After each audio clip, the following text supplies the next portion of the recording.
Good morning, everyone. This is my thought for the day, my guidepost, and today it's based on the 35th verse of the Tao Te Ching, and the poem that I've written about is called The Great Scheme of Things.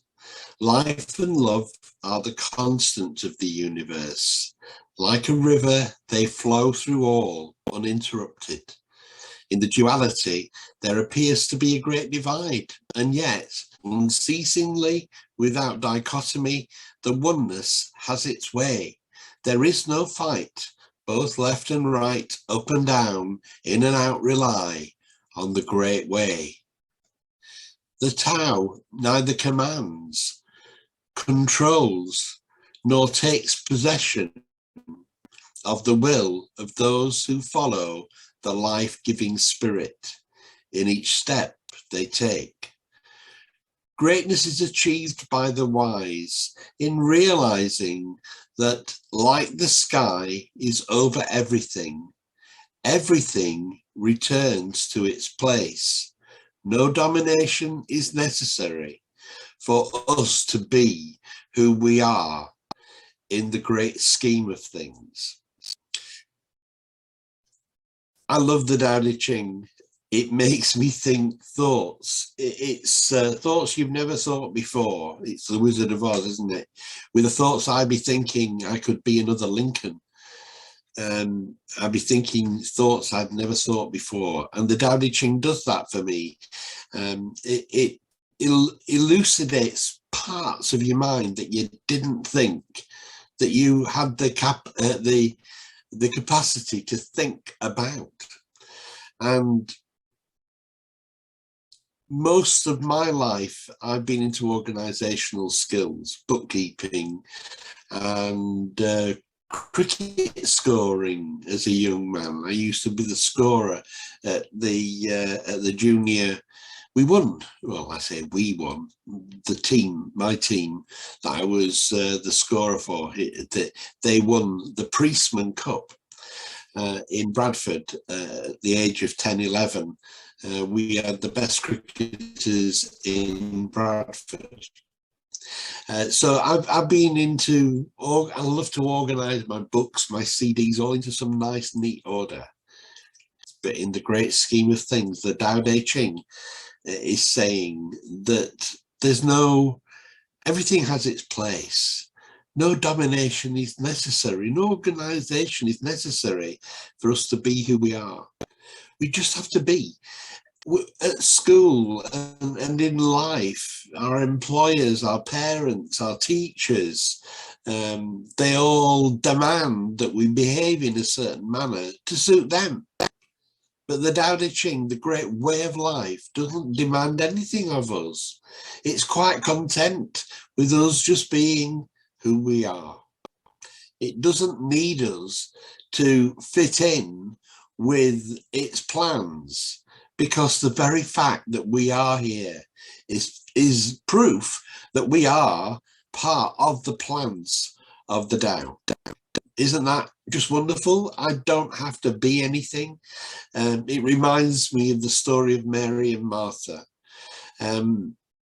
Mary is sat at Jesus' feet. This is in their little home in Bethany, where Jesus and his disciples used to stay when they were going into Jerusalem. And she sat there at Jesus' feet and she's listening to his teachings. And Martha's running around like a headless chicken. She's doing everything. The disciples are there, and there's a lot of work to be done. Got to clean the house. Got to feed them all. Got to make sure they've all got drinks and they've had long journeys. She's expecting Mary to help her, assist her. Please help me. And the big argument sets off between them, Mary and Martha. And she appeals to Jesus as Martha. She says, tell Mary to help. And Jesus said, Mary has done the right thing. Wow. It almost seems ungrateful to the host for all she was doing. But the thing to do at that moment was to be still and to listen to the wisdom of the teachings that were being shared with them. Because obviously, once he goes into Jerusalem, this could be it. He could be taken away by the authorities and crucified. She's doing the right thing, Martha. She's listening to what I've got to say. The Tao Te Ching, the Tao, the way of life that we see, those of us who have read it, as the great teaching of how to live. It's saying it doesn't matter what you do or don't do. It's the fact that you are here that really matters. I'm going to go back and have a look at one or two of these other verses. Yeah, life and love are the constants of the universe. These are the two things that exist that are of worth, life itself and love within that life. Each life, each human life that shows kindness and love and thoughtfulness towards other human beings, that's really all that matters. Everything else is hyperbole.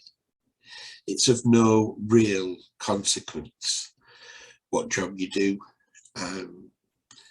how many books you've bought, how many CDs you've bought, what TV programs you watch, if you watch TV. Not everybody watches TV. And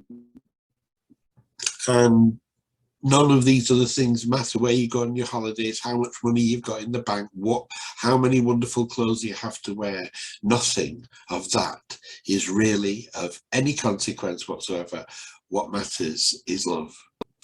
You've got a life, use it to love. That's it, simple as. Life isn't any more complicated than that. You're here to show kindness, respect, graciousness, peace, kindness to other human beings and to the planet. It's Earth Day, or it was yesterday. And these two things, life and love, they flow through everything uninterrupted. Nothing stops them. Nothing stops love from loving. Nothing stops life from having its way. It's like the stream that turns into the river that goes into the ocean. Each way, that water, nothing stops it. You know, if it hits some rock, it just goes round it. That's what the Tao is like. The way, it's simple, it's straightforward. There appears to be this great divide in the duality of up and down and left and right and inside and outside. But love and life, they just ignore that duality. It's part of the oneness, isn't it? And entering that non-duality is the best way to live. That's what the Tao Te Ching explains to us. The way to live in non-duality. Unceaselessly, without dichotomy, the oneness has its way. Nothing can stop. You can't stop it from doing what it wants to do, love or life. And this great thing that the Tao never commands, controls, or takes possession. Doesn't need to. The life-giving spirit. Each step that we take within that life-giving spirit, it's not stopped. Greatness is achieved by the wise in realizing, like the sky is over everything, everything returns to its place.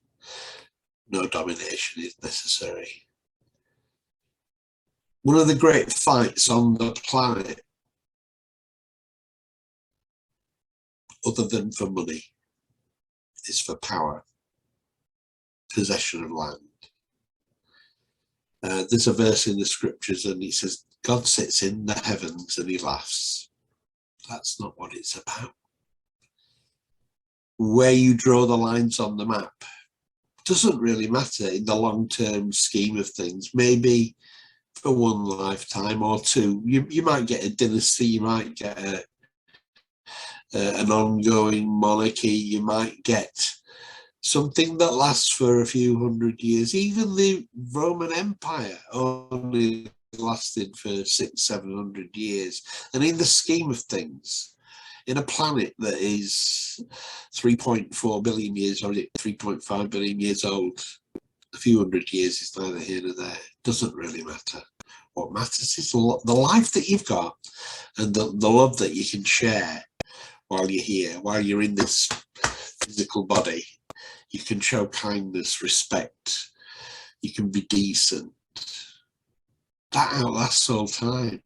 That's the thing that we take with us, love, beyond this life. It's the oneness. Love is who we are. I'm going to read my poem again, then I'm going to end the broadcast. Life and love are the constants of the universe. Like a river, they flow through all, uninterrupted in the duality. There appears to be a great divide, and yet, unceaselessly, without dichotomy, the oneness has its way.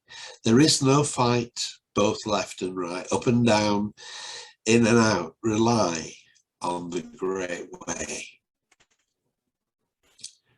The Tao neither commands, controls, nor takes possession of the will of those who follow the life-giving spirit in each step they take. Greatness is achieved by the wise in realizing that like the sky is over everything, everything returns to its place. No domination is necessary for us to be. Namaste.